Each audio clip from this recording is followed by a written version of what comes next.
4:20, হ্যাঁ ভোরবেলা, ভোর 4:20তেই আজকের এই ভিডিওটা শুরু করলাম। দিনটা ছিল যেদিন তারাপীঠ যাই রামপুরহাট সেদিনের। 4:20তেই আমাদের এই টোটো গাড়ি ভাড়া করা ছিল, ওতে উঠে পড়লাম। আর এই টোটোটাতে আসছিল মামির বাবা মা সবাই, ওনারা, তার সাথে আমি, ছেলে আর বাবা উঠে পড়লাম। হ্যাঁ, নির্মল যায়নি ওই দিন, কারণ হচ্ছে গিয়ে ও নতুন একটা দোকানে দায়িত্ব নিয়েছে, তো সেই দোকানের দায়িত্ব নেওয়ার জন্য ও যেতে পারছে না। তাই টিকিট যেহেতু রিজার্ভেশন কাটা, বাবাকেই ডেকে নিলাম যে বাবা চলো আমাদের সাথে। তা দুই বাবাও আছে, মামিরও বাবা আছে, আমার বাবা, দুজনে মিলে। মামি আর মামা বাইকে করে এসেছিলো, তাই মামি আগেই পৌঁছে গেছে, এখানে স্টেশনে বসেছিল, আর মামা সমস্ত ব্যাগগুলো নিয়ে আসছে। তখনও কিন্তু সূর্যের আলো ওঠেনি। আমরা 5:15 5:10 যে ট্রেনটা আছে ওটাই ধরবো বলে ধামো স্টেশন থেকে রেডি হলাম।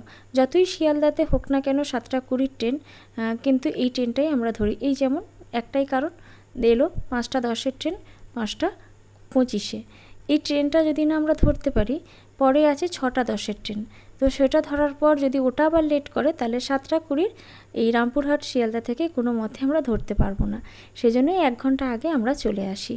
আর এই স্টেশনে এসেই আমরা উঠে পড়লাম, যেহেতু রিজার্ভেশন ছিল। আর মামা স্টেশন থেকে যে টিফিন বিক্রি হয়, সত্যি আমারও খুব ফেভারিট একটা এই টিফিনটা, রুটির সাথে তরকারি আর এই ডিম, নেয় 50 টাকা করে।